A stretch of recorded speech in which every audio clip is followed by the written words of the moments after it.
Señor y Padre que estás en los cielos, gracias por la respuesta que tenemos de ser esos obreros útiles en tus manos, y útiles no por nosotros mismos, sino porque en tus manos nos convertimos en útiles.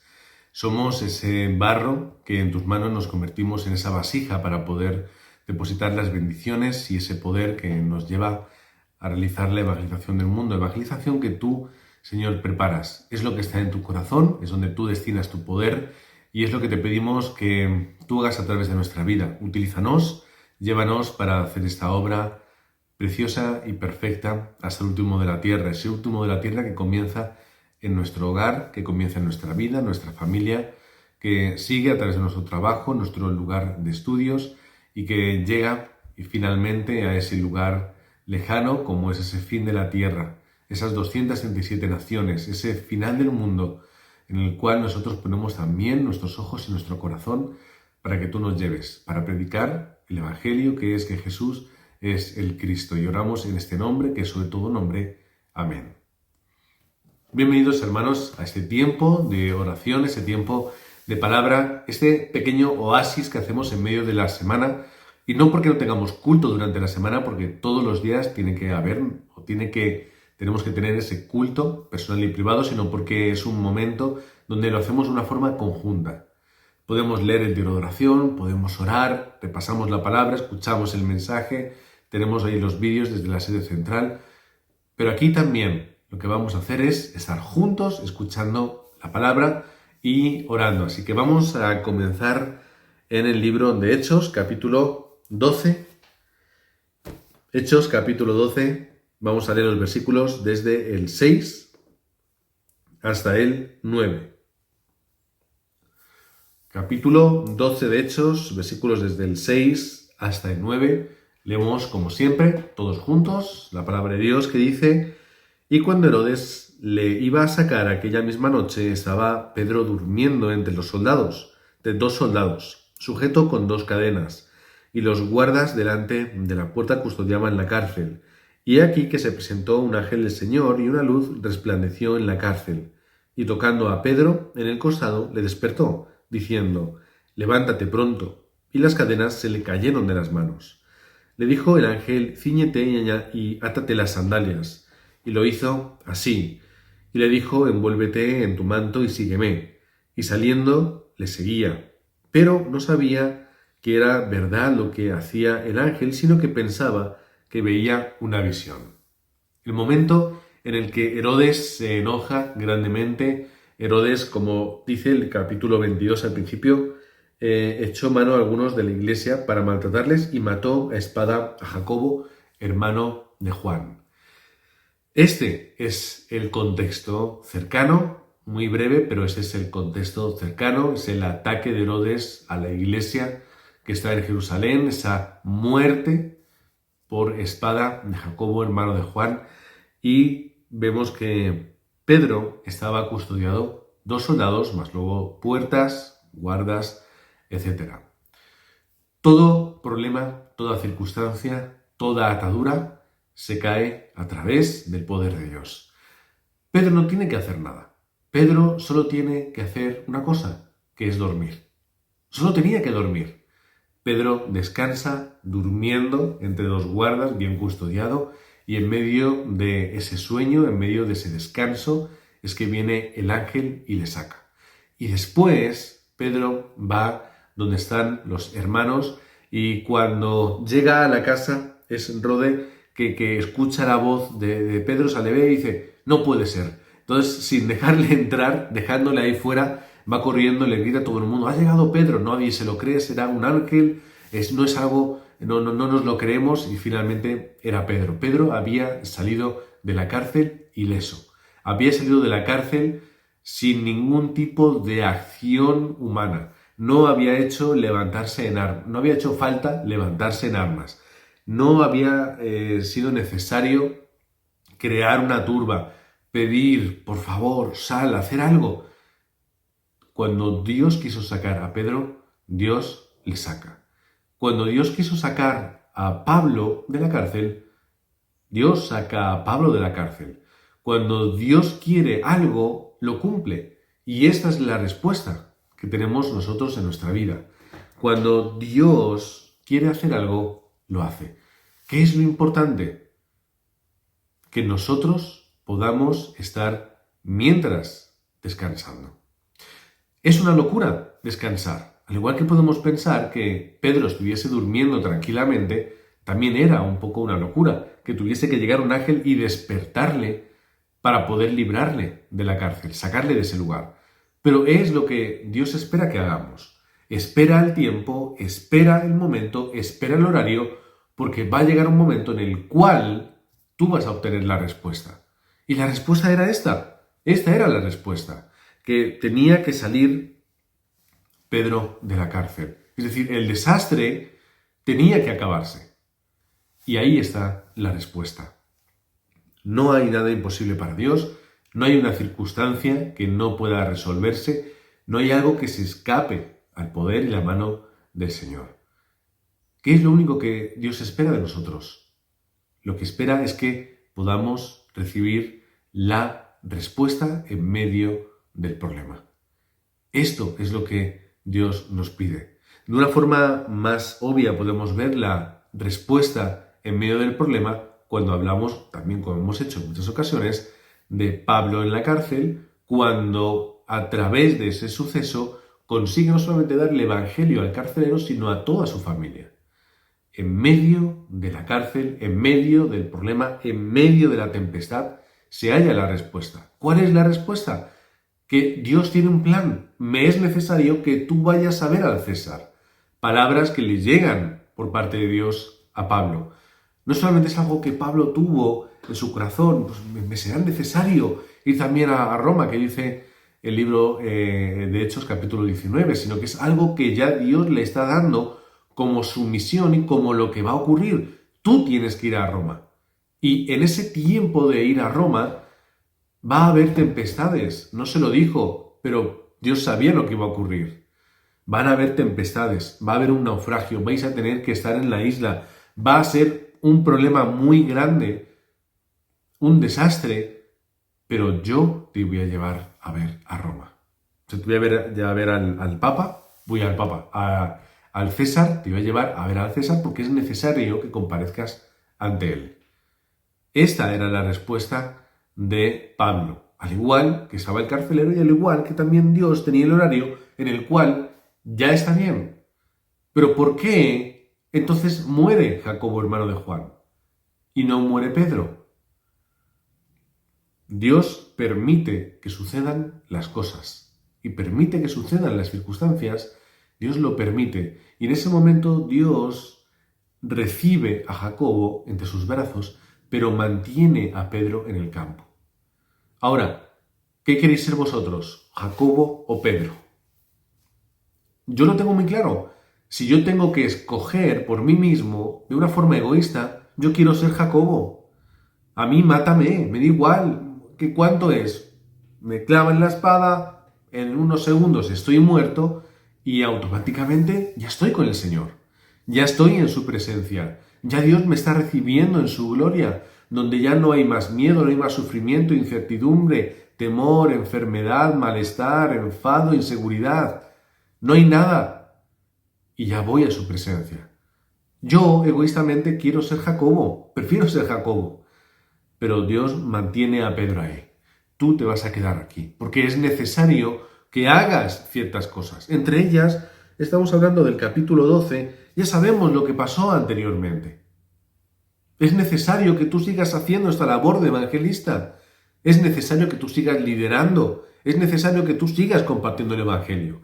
A partir ya de este punto, Pedro pasa a un segundo plano y el protagonista del libro de Hechos se convierte en Pablo. Y es aquí donde ellos encuentran, es aquí donde Pablo encuentra un poco ese testigo que recibe a través del capítulo 13, que es el primer viaje a misionero. Versículo 12, dice, y habiendo considerado esto, llegó a casa de María, la madre de Juan, el que tenía por sobrenombre Marcos, donde muchos estaban reunidos orando. El aposento alto de Marcos, que es posiblemente donde también se hizo la última cena del Señor, la Pascua, es decir, se hizo la Pascua, luego el lugar donde se llevaron a cabo esos acontecimientos es el aposento alto de Marcos, donde se estuvo esperando la promesa del Padre, es también el lugar, aquí capítulo 12 de Hechos, donde tenemos el tiempo donde se reunían los discípulos para orar. Y ahí estaban orando por Pedro. Es decir, como María, madre de Juan Marcos, María, nos vamos a quedar con el nombre de María, no madre de la madre de Jesús, María, otra María, era una mujer que deja su casa y lo cede para que se pueda hacer la última Pascua y Jesús y los discípulos pudieran tener un lugar, tuvieran comida, tuvieran ese tiempo tan importante. Era la mujer que da su casa para que una vez ascendido Jesús en peligro de muerte, porque antes, bueno, pero después peligro de muerte, peligro de que la pudieran atrapar, porque ella estaba albergando a ese tipo de fugitivos que eran de la secta de los cristianos. Aunque no se llamaba cristianos en aquel momento, pero eran los seguidores de Jesús, de aquel que había tenido que ser crucificado.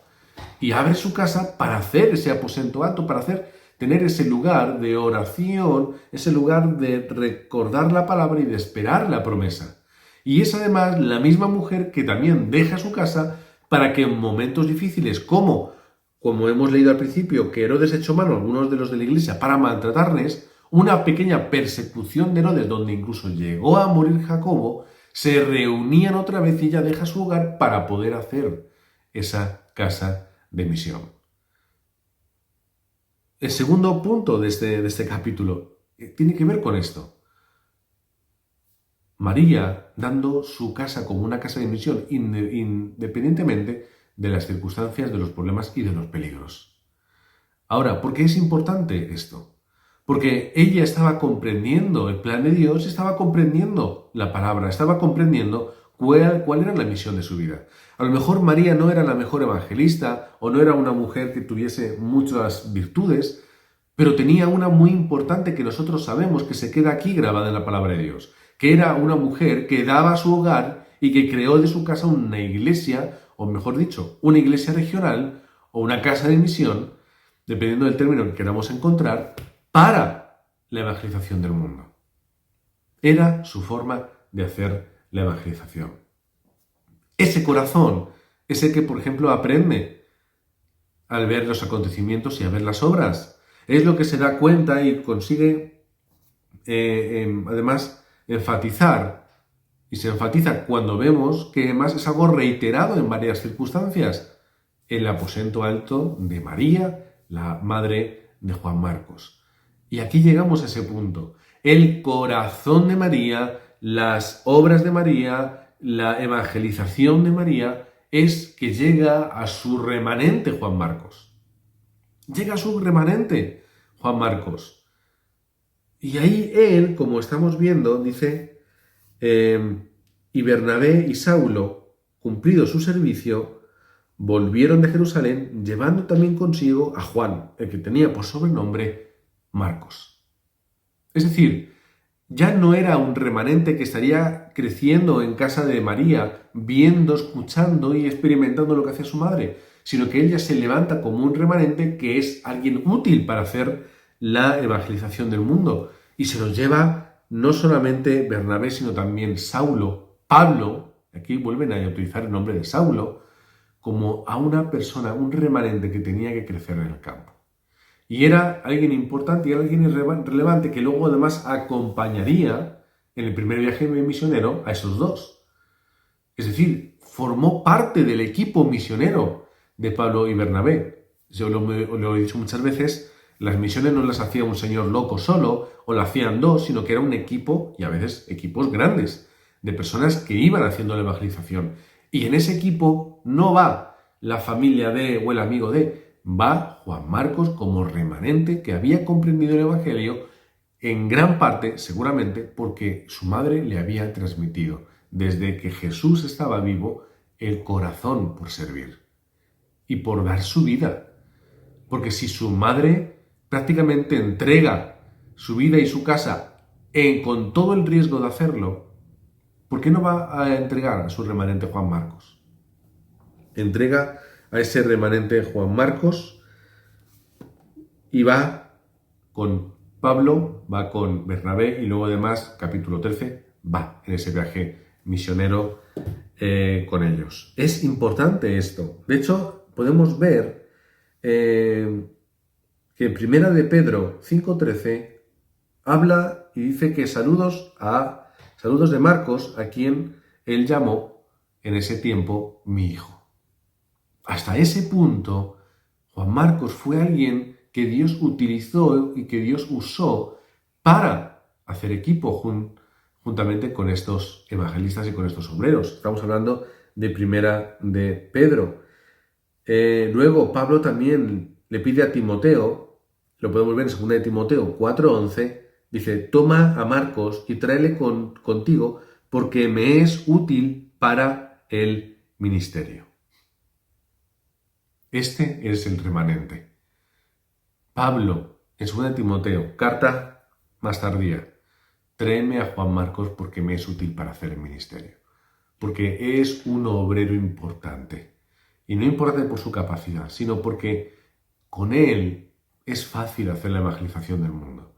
Y esto es lo importante, que yo tengo que ser como ese Juan Marcos, como esa María, con los que se pueda hacer la evangelización del mundo. No porque ellos la hagan por sí mismos, sino porque es el equipo que Dios te pone a tu alrededor con el mismo corazón para hacer la evangelización del mundo. María tenía la habilidad de dejar su casa y de ser una buena hospedadora y de tener esa casa de misión para hacer la evangelización, para orar, para compartir la palabra, para tener culto, una iglesia, lo que haga falta. Y luego Juan Marcos fue el remanente que Dios utilizó para ayudar, apoyar, colaborar hasta el punto de que Pedro le llamaba a mi hijo y Pablo le decía, tráele porque es muy importante para mí. Me es muy útil para el evangelio. Este es Juan Marcos. Esta es la respuesta de experimentar lo que Pedro experimentó en la cárcel, que Dios lo tiene todo preparado, que no hay problema tan grande que no pueda superar Dios, que siempre hay un plan detrás y hay una respuesta, una oportunidad y un tiempo de crecimiento en cada problema y desastre. Y que cuando yo estoy aferrado a la palabra, yo me convierto en alguien útil para el Evangelio. Yo me convierto en alguien realmente útil para hacer la evangelización. Esto es lo que tenemos hoy que experimentar. Señor, ¿cuál es la posición o cuál es el lugar donde yo tengo que hacer la evangelización del mundo? Y no me refiero al lugar geográfico, mi trabajo, mi región, no.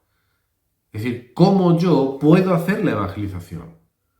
¿Por qué tenemos que hacerla? Así que la pregunta que hoy nos tenemos que hacer cuando estemos descansando hoy en nuestros aposentos altos, en nuestros cuartos, habitaciones o donde podamos descansar, es ¿qué tengo que hacer yo? ¿Cuál es mi lugar dentro de la evangelización del mundo?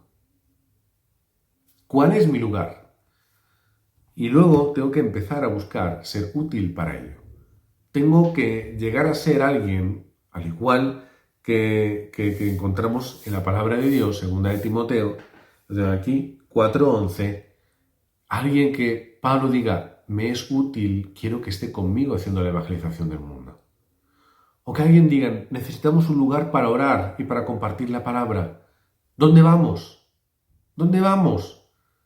Vamos a casa de María, porque ahí podemos estar juntos, orando, teniendo culto, y es un lugar importante, es un lugar de lucha espiritual, es un lugar desde donde se hace la evangelización del mundo. Esta es nuestra bendición, que Dios nos lleva, nos da las herramientas, nos pone el corazón. Y luego, en tercer lugar, que yo tome a mis remanentes, y cuando digo míos, son los que han salido de mí, los que son mis hijos, mis sobrinos, mis nietos, o los remanentes de la iglesia que son nuestros, remanentes son de todos, ¿entendido? Y que yo pueda levantar a esos Juan Marcos. ¿Pero cómo los vamos a levantar? Los vamos a levantar dando el ejemplo que dio su madre. Juan Marcos aquí es el lugar donde Jesús y los discípulos van a hacer la Pascua. Ponte a ayudarme, ponte a limpiar, ponte a ordenar, ponte a cocinar, ponte a servir. Aquí es donde en peligro de muerte van a venir todos a estar orando. Va a venir mamá, la madre de Jesús, va a venir los hermanos, van a estar los discípulos. Vamos a tener este lugar. Ay, mamá, aquí es muy incómodo, es que hay mucha gente aquí en casa y yo quiero descansar y jugar con mis amigos. Es importante que estemos concentrados porque son las palabras de Jesús. Es lo que Jesús nos ha dicho que tenemos que hacer. Vamos a habilitar este lugar, vamos a hacer una casa de misión. Es esto lo que ella hace en el momento en el que Herodes empieza a tomar gente y empieza a torturarla y a matarla. Vamos a reunirnos todos en casa. ¿Y luego qué es lo que hizo? Y ahora Juan Marcos, vete a hacer la evangelización del mundo. Esta es la bendición de María, es la bendición de Juan Marcos, esta es la bendición absoluta de Pedro, de estar viendo cómo la gente ponía en su corazón la evangelización, ponía en su corazón el mensaje de Jesucristo, lo aplicaban, tenían la respuesta. Y si tengo que estar en la cárcel, duermo. Y si no, comparto la palabra. Y si vemos la palabra que tengo que huir a Cesarea, me iré y me apartaré a Cesarea porque Dios tendrá conmigo un plan en aquel lugar. Así que, hermanos, disfrutad de la evangelización del mundo en toda circunstancia, en todo momento, dándolo todo, entregando todo lo que tenéis para hacer este movimiento de la evangelización y ver cómo Dios responde. Vamos a estar orando en este tiempo por estos títulos de oración. Oremos también por el mensaje que hemos recibido, que recibimos el domingo, Nehemías capítulo final del 7, creo que era 7:73, hasta el 8 en adelante, porque realmente a partir de ahí hemos estado saltando de versículo en versículo durante los 3 capítulos que estuvimos viendo un poco por encima y que podamos también tomar esos títulos de oración, es decir, los que tomamos en ese día, que los mantengamos y que podamos estar orando y aplicando en nuestra vida lo que también consideramos que proviene de Dios. Vamos a orar también por el campamento de verano. Recuerdo fechas y aprovecho un poquito para hacer anuncio. Me dijo el pastor José, semana del 25, pero resulta que el 25 es domingo, así que entiendo que será después del 25, pero aún así, como ya os dije, hay que estamos a la espera de asegurarnos 100% de los días, ¿vale? A ver si durante la semana esa podemos asegurarnos y ya anunciar con total seguridad y convicción los días del campamento. Pero ya es tiempo en el que tenemos que estar orando. Oramos por el tiempo de restauración que va a haber en el campamento, tiempo de palabra, que es también un entrenamiento, tiempo de unidad para el Evangelio y la evangelización del mundo. También recordamos conferencias de Europa, 2 al 4 de abril en Londres. Y también pues estemos orando por los pastores Antonio Juan Amari, que la semana que viene, creo que la semana o es la siguiente, van a estar ya aquí en Madrid. El pastor Antonio predicará, compartirá la palabra y tendremos también ese tiempo de unidad. Oremos por el viaje que ellos harán a Florida y al estado van a estar en Virginia y en Maryland, pero es tiempo donde ellos van a estar compartiendo la palabra. Así que oremos por el campamento que ellos van a tener, que ellos nos lleven en el corazón y nosotros también les respaldaremos en oración.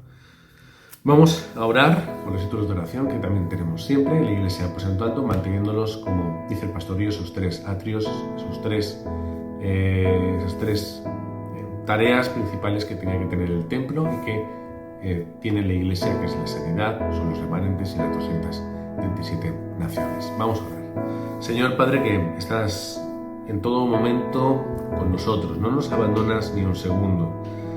Gracias porque eres ese Dios personal, ese Dios que nos ayuda, ese Dios que nos fortalece, ese Dios que nos aconseja, ese Dios que nos enseña, ese Dios que nos lleva a ser esos protagonistas de la evangelización del mundo. Gracias porque tú, Señor, vas a hacer toda la obra la harás perfecta. Gracias porque no hay cadenas que nos puedan sujetar, no hay cárcel que nos pueda someter. tuya es la gloria y tuyo es el poder. Por lo tanto, tú actúas, Señor, de tal forma. Y de esa forma, Señor, que tú actúas, es que nos llevas a ser evangelistas hasta el último de la tierra. Liberaste a Pedro, liberaste a Pablo. Puedes hacer, Señor, lo que tú consideres en todo momento y circunstancia. Lo único que te pedimos es que nos des la gracia para poder descansar, para poder esperar, para poder estar atentos a esa oportunidad que tenemos para poder recibir tu palabra. Que podamos estar atentos a ese momento en el cual nosotros estamos experimentando que Jesús es el Cristo, que tenemos la evangelización del mundo por delante nuestra, esperando que simplemente demos ese paso de fe, ese paso de confianza para que tú hagas el resto. Queremos pedirte en este tiempo que nos des la gracia para poder levantar los remanentes como hizo María con Juan Marcos, que podamos vivir esa vida por y para el Evangelio y que esas incomodidades, ese entregar esa devoción que nosotros damos para ti y para el Evangelio pueda ser también esa plataforma para que los remanentes de la Iglesia puedan estar luego también entregando sus vidas para el Evangelio. Que en nuestro hogar y en nuestro día a día también podamos tener ese corazón, el corazón de entregar nuestro tiempo, nuestro esfuerzo, nuestra economía, nuestra vida para la evangelización del mundo, no pensando de una forma material, no con la lástima de lo que perdemos, sino con la alegría de que estamos invirtiendo nuestra vida para que el mundo pueda conocer el mensaje de Jesucristo. Este mensaje, el cual a nosotros nos ha cambiado la vida, nos ha hecho ser nuevas criaturas, nos convierte en justos a tus ojos porque aceptamos por fe la gracia de la muerte de Jesucristo en la cruz y su resurrección, que es, Señor, la futura que tendremos nosotros. Te queremos agradecer también de corazón que nos hayas llamado para ser evangelistas hasta el último de la tierra. Parece imposible que nosotros lo podamos hacer, pero tú, Señor, lo estás haciendo a través de Internet. Tú nos ayudas a compartir, nos llevas a compartir ese evangelio a varios países. A través, Señor, de Internet nos has abierto las puertas para hacer la evangelización del mundo, juntamente en unidad con los obreros y las obreras que están levantando en América, en la América Latina. Gracias, Señor, porque tú además tienes mucho preparado para nosotros. Solamente te pedimos, muéstranoslo en tu tiempo y que podamos ser valientes y desafiar lo que parece imposible. Oramos en el nombre de San Jesucristo. Amén.